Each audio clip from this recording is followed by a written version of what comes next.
Sale and manufacturing of alcohol to be regulated.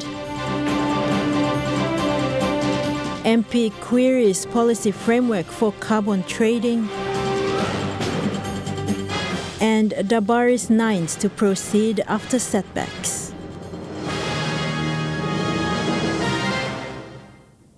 Good evening and welcome. This is Thursday's news. I'm Kilawani. The Marpe-led government has supported calls by Goroka MP Ayat Tambua to regulate the sale and manufacturing of cheap alcohol. These similar concerns were highlighted by Mosby South MP Justin Chichenko. Increased lawlessness associated with the abuse of alcohol is a major concern among communities, and today members of parliament joined the debate. With increased concerns of abuse of alcohol, stronger calls are being made to establish a committee that will look at regulating laws on the sale and manufacturing of alcohol in Papua New Guinea. We'll set this committee up so that it can get going to, just like we've set the public sector reform committee that Parliament has. I think a committee on the chief alcohol and consumption of alcohol in our country can be looked at so that they assist us with a better policy at arm's length from the executive government and for our consideration. So thank you, Mr. Speaker. We give the positive response to the good member's question. Thank you very much. The high abuse of alcohol is reflected by high crime rates reported to police throughout the country. In Goroka, where alcohol is also sold at cheap prices, the local MP is concerned petty crime occurrences will continue due to the consumption of cheap alcohol. Kain can all cheap beer stab in Salatla, country blame me, especially the province blame Goroka. Now maybe regime issue last sitting. Now get me like regime, but me like asking Prime Minister. Ina by you me, set him up one block committee. The Parliament look this issue block cheap beer inside the country blame me. Election time come close to now. If you don't have a control over this law, sale block beer, na kind of some, all youths blame me was park now about kind of time the election. In NCD, police have taken the initiative to collect data and identify the cheap alcohol that is causing problems within the community. In recent years, alcohol manufacturing industries increased, and while some of these companies follow regulations, there are many others illegally operating, including homebrew manufacturers. We do acknowledge that the issue of alcohol has gone, uncontrolled use, consumption, sale of alcohol has gone beyond what alcohol is supposed to be in our country. And so we'll get a Parliament committee to look into this one, including the tax margin, the margins we have in as far as IRC's charge on these alcohol contents are concerned. There is a major concern in communities where domestic arguments and ethnic clashes occur. This is also a concern for parents who see their children consuming cheap alcohol.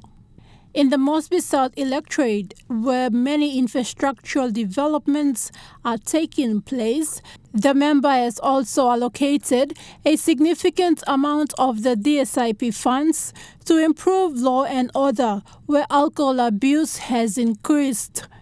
Firstly, I totally agree that this lick money, quick spark alcohol that is floating through our communities of the country needs more legislation and regulation immediately.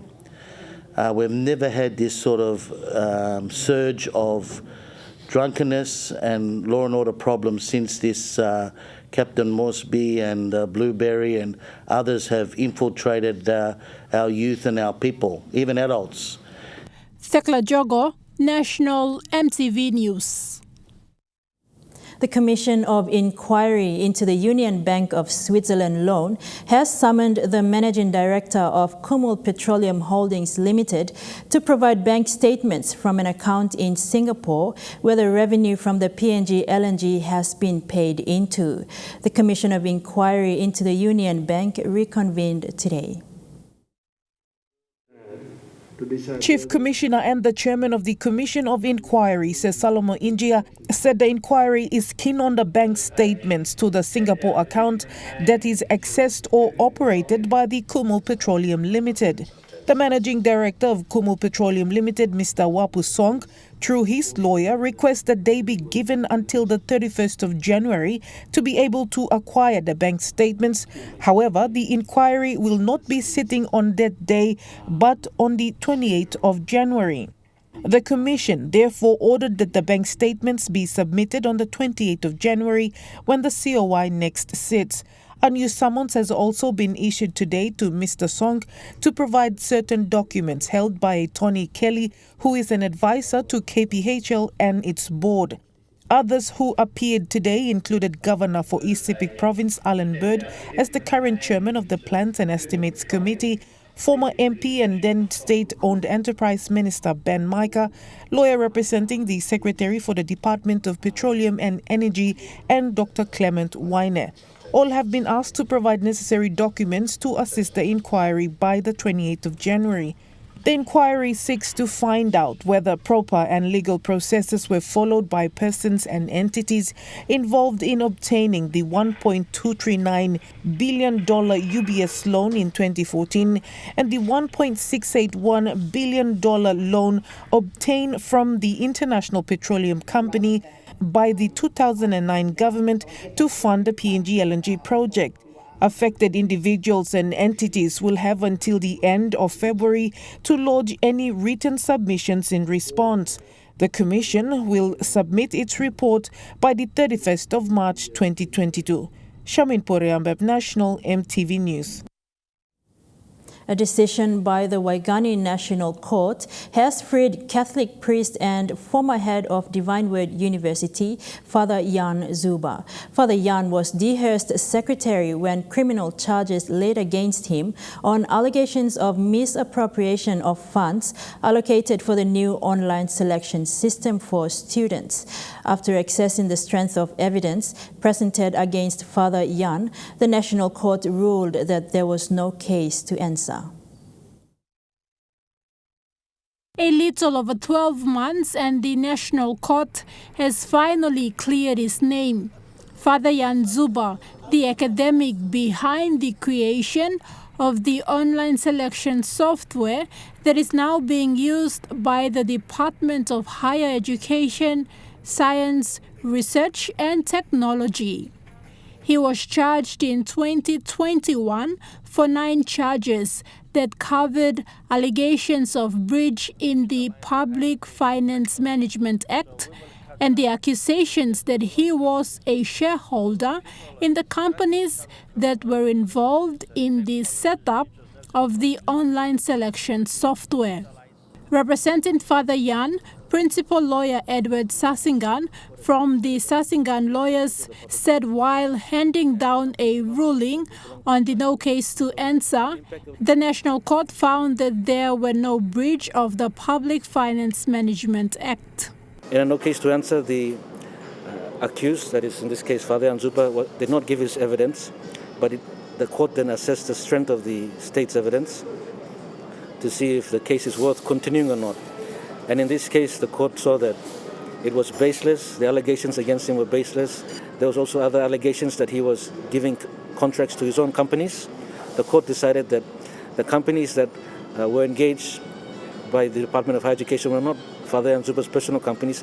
These companies belong to the Divine Word University, and they continue to belong to the Divine Word University, and therefore they have no association with Father Jan Zuba as a secretary when the contracts were entered into and the payments were made. The court also found that all the evidence that was supposed to be provided to the prosecution team were not made available by the arresting officer, Timothy Gitua. And this case was not easy, was difficult because, like Mr. Edward Sasingan mentioned, police prosecutor deliberately withdrew a lot of evidence to frame me, and so was not easy to resolve. So I am glad to have such a good legal team. And now that Father Yan has been cleared of the allegations, he now has a chance to resume duties as Secretary for Higher Education. Thekla Jogo, National EMTV News. Questions over a policy framework for carbon trading in the country were raised in Parliament today. Kairukuhiri MP Peter Isoaimo directing his question at the Environment and Conservation Minister Wera Mori. He asked if there are mechanisms in place for the people to benefit from carbon trading. Speaking during question time at Parliament today, Kairukuhiri MP Peter Isoaimo says carbon trading has a lot of monetary benefits. He asked if there are mechanisms in place for PNG to benefit from carbon trade. My question to the Minister is, back from the program or meeting, do we have a mechanism established by your department in order for Papua New Guineans to draw down on these funds regarding carbon trade? Because some of us are already gearing up to draw down on the funds. It's just that we're still confused. Industrialized nations are putting funds together to help developing countries mitigate the impacts of climate change. During the recent COP26 meeting at Glasgow, Scotland, European Union countries have pledged to pay over $100 billion to developing countries. Other industrialized nations will also pay over $6 trillion for carbon trade, and Pacific Island countries are going into carbon trading. In his response, the Environment and Conservation Minister Wera Mori says they are developing a national framework and a national secretariat will be established. Under the national framework, and this is where we take cue from the statement made by the Prime Minister in his last address to the United Nations, and it is that the industrialized world must pay Papua New Guinea for us to preserve our rainforest. So this is the national framework of which we are developing, and that recently Cabinet had approved the setup of a secretariat. NCD Governor Poes Pakop also raised a supplementary question asking the Minister on the Area Protection Act. The Area Protection Act is part of government's effort to help conserve the country's biodiversity apart from carbon trade. He questioned when the bill will be passed in Parliament. So in this respect, the government has come up with this plan to pass this law on Protection Areas Act. And we have been talking about it for a long time, and we are still talking. So my supplementary question to the Minister is that when is this law going to come to Parliament now so we can pass this law? In his response, Minister Morris says the bill will be brought before Parliament in the next Parliament sitting.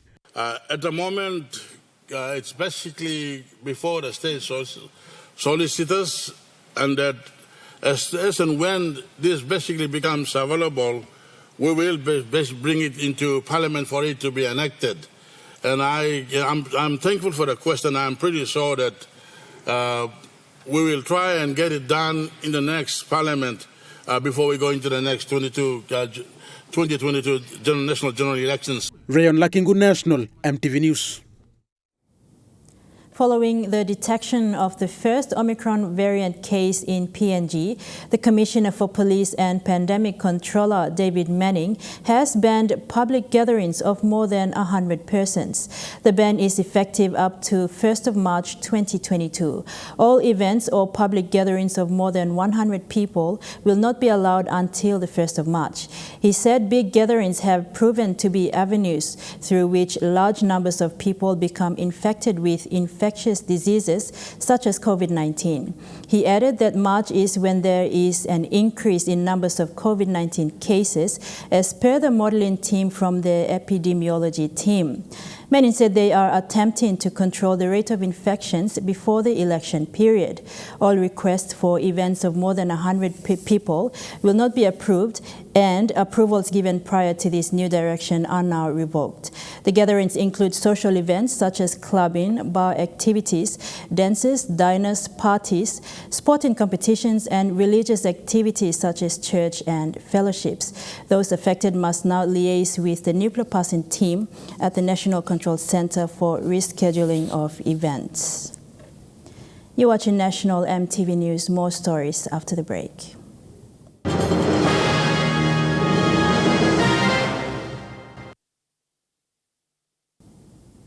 Welcome back to the news. Como Magarima district in Hela province is amongst other districts that are listed for a split in the electorate. However, before a new electorate is created, the government must decide through a vote in Parliament.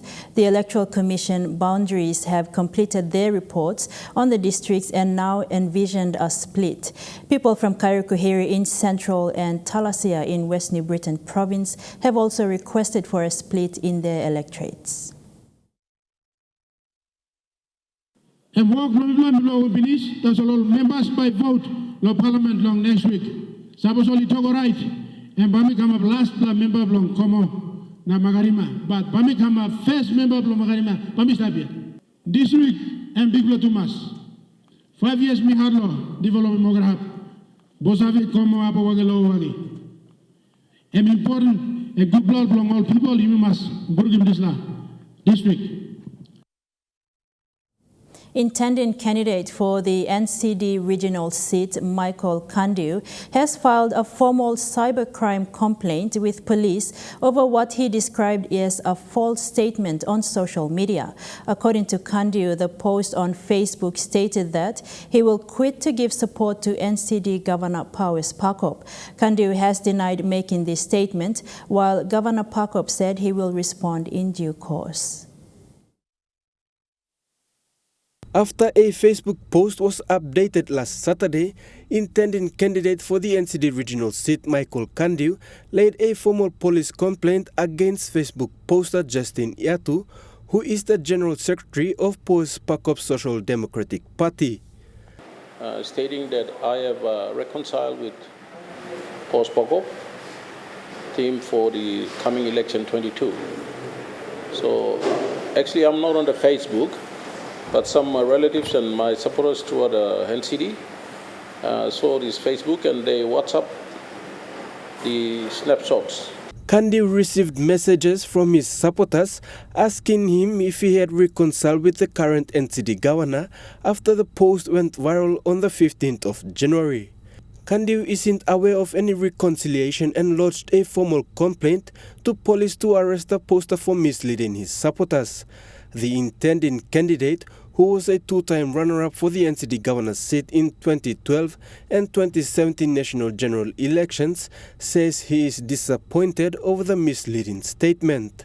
It did a very big damage to my political aspiration for the NCD elections, the general election coming. I have contested in 2012 and 2017, and I was the runner-up for the seat.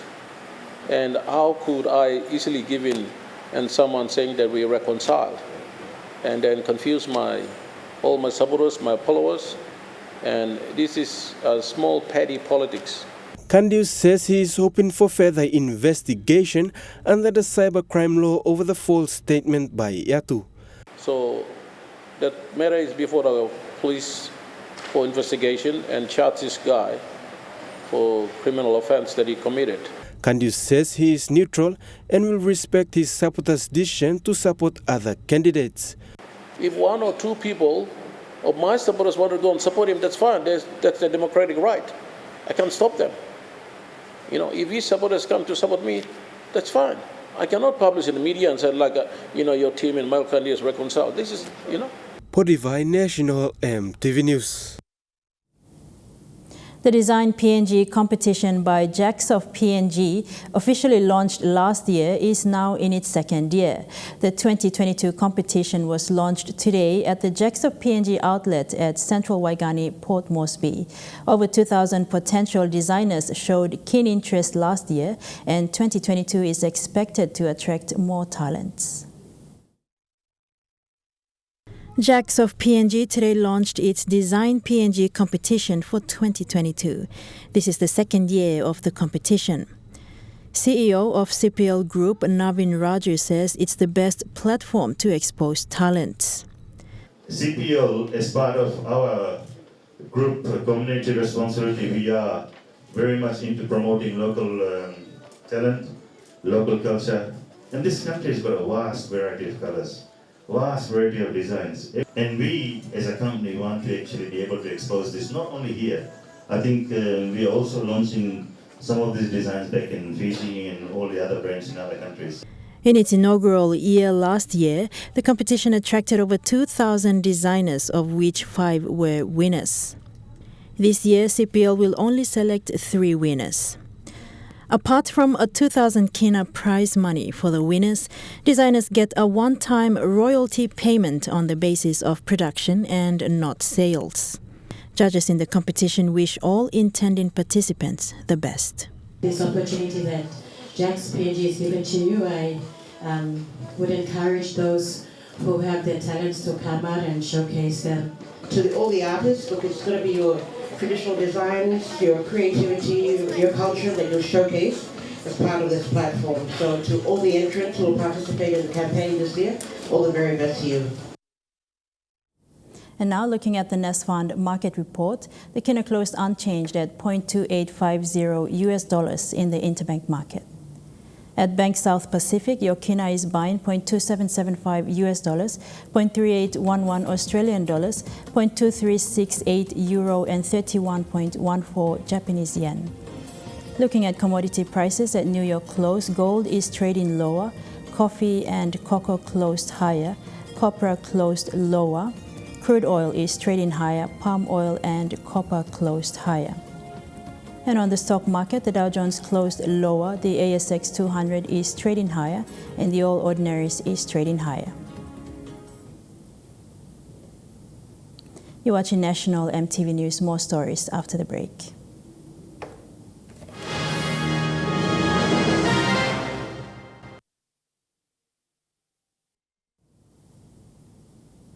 Welcome back. The PNG Maritime College has upgraded facilities and acquired a new outboard motor. Principal Captain Dabung Kiong said this is the first renovation work done on the aging facilities since the Maritime College was established.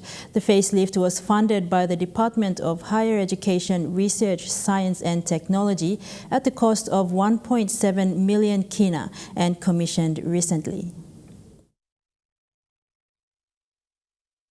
The PNG Maritime College's upgraded facilities include all deck classrooms, all engineering classrooms, workshops, and a boat shed at the waterfront.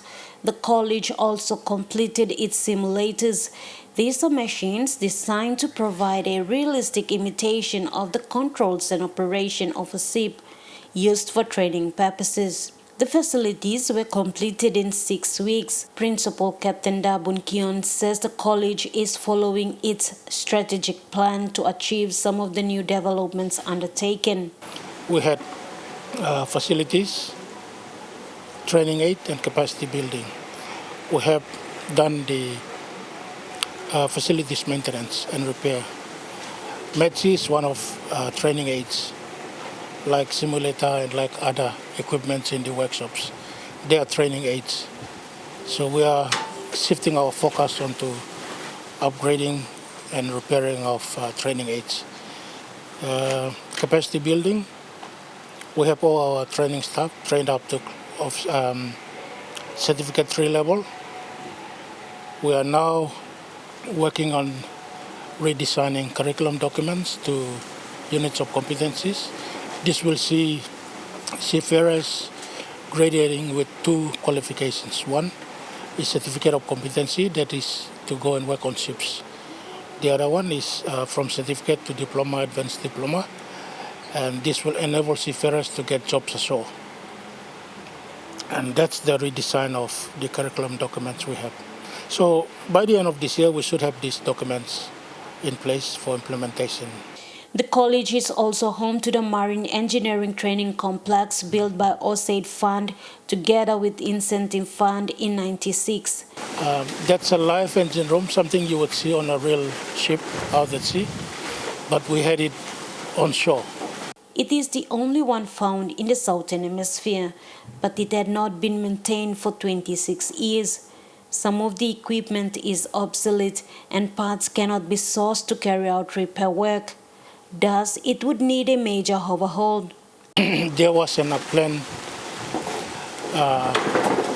for upgrade of funding available to upgrade or repair.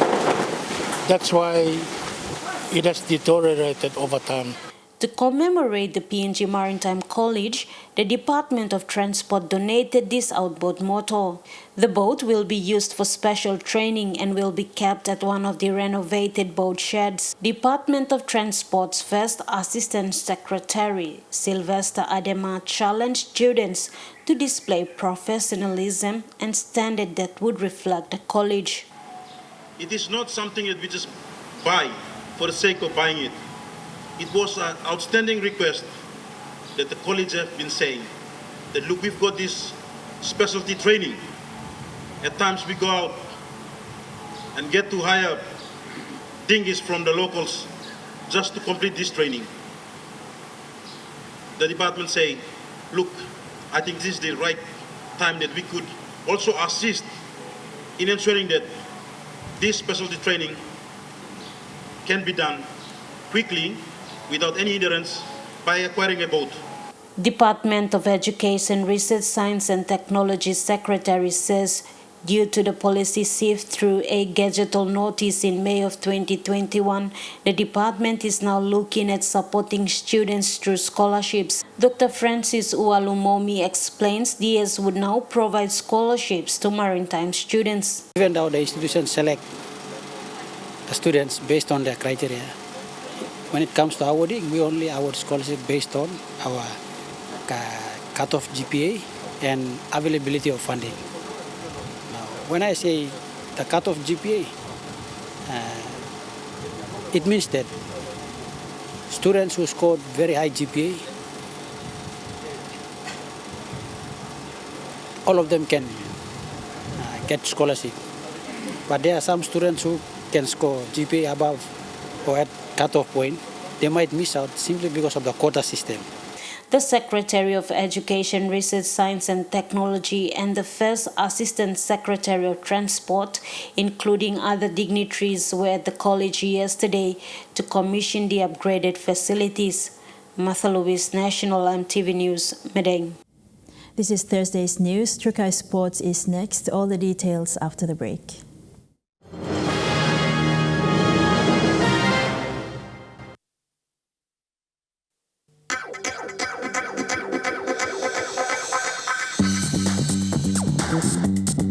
Trukai Sports.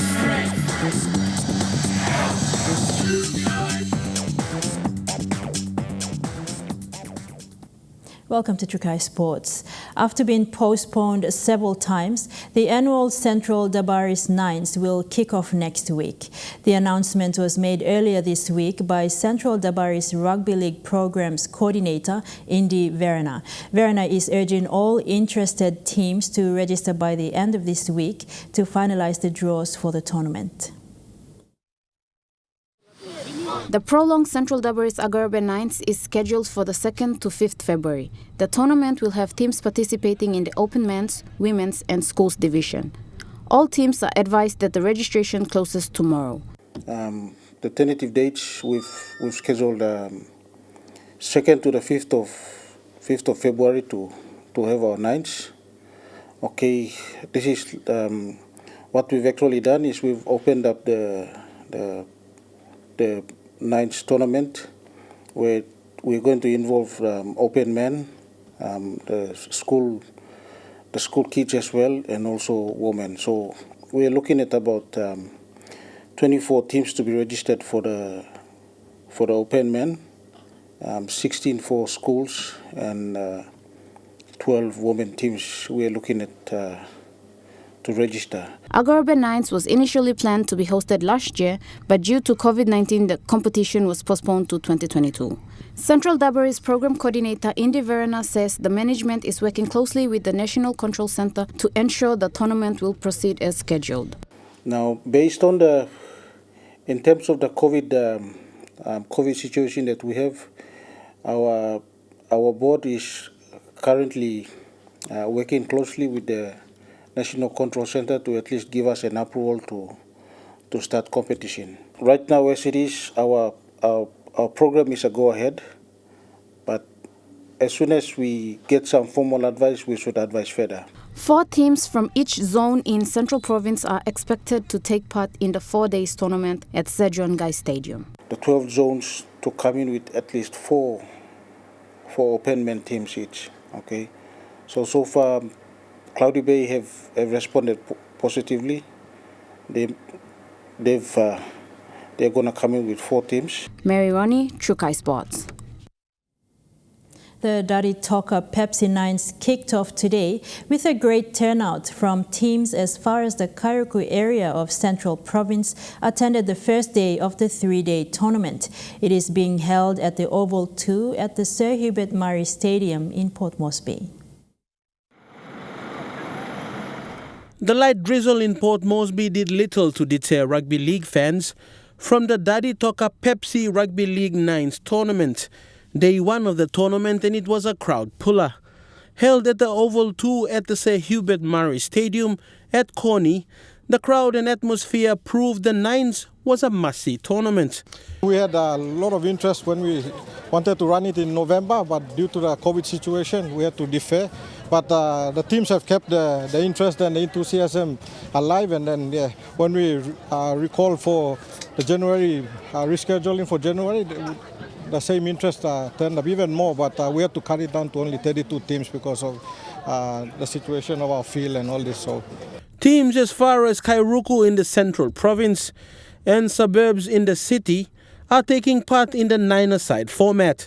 Majority of the teams are from the Motu Koitabu area, the quicker format of the game proving to be entertaining.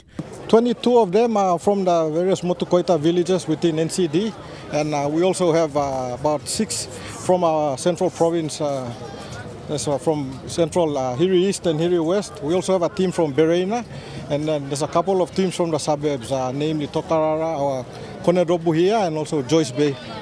The tournament has been well supported by sponsors and is set to go for 3 days, ending this Saturday with the finals. Our good chairman and the deputy governor, Daritoka Jr., took upon to call upon these Nines, and with the support of our major sponsors, Pepsi, it has eventuated, and you can see there's a good support from all across the city and even Central Province to take part in the Nines. The tournament has attracted a few big-name players in the likes of former Kumul Adam Korave and a few former Hunters and regular faces in the Digital Cup competition.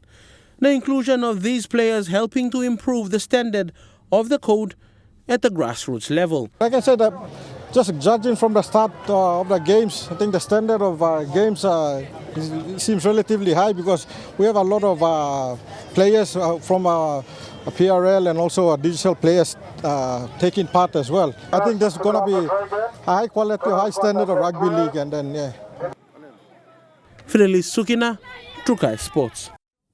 And that story ends Trukai Sports. The weather report is next. All the details when we come back.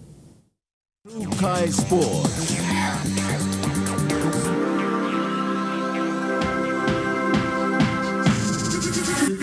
Trukai Sports.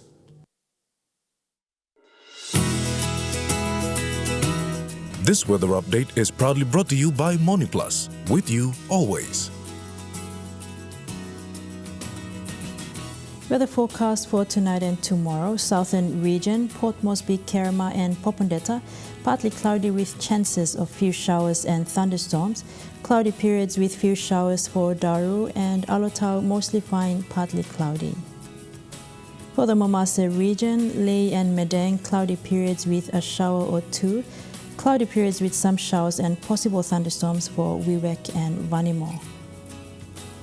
For the New Guinea Islands region, Lorengau, Kavieng, Kokopo, Rabaul and Buka, cloudy periods with few showers, mostly cloudy with some rain showers and possible thunderstorms for Kimbe.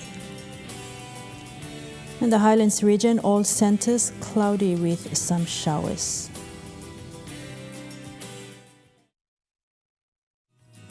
The weather update was proudly brought to you by MoneyPlus, with you always. And that's the news, sports and weather for today, Thursday, 20th of January 2022. I'm Kilawani. Have a pleasant evening. Bye for now.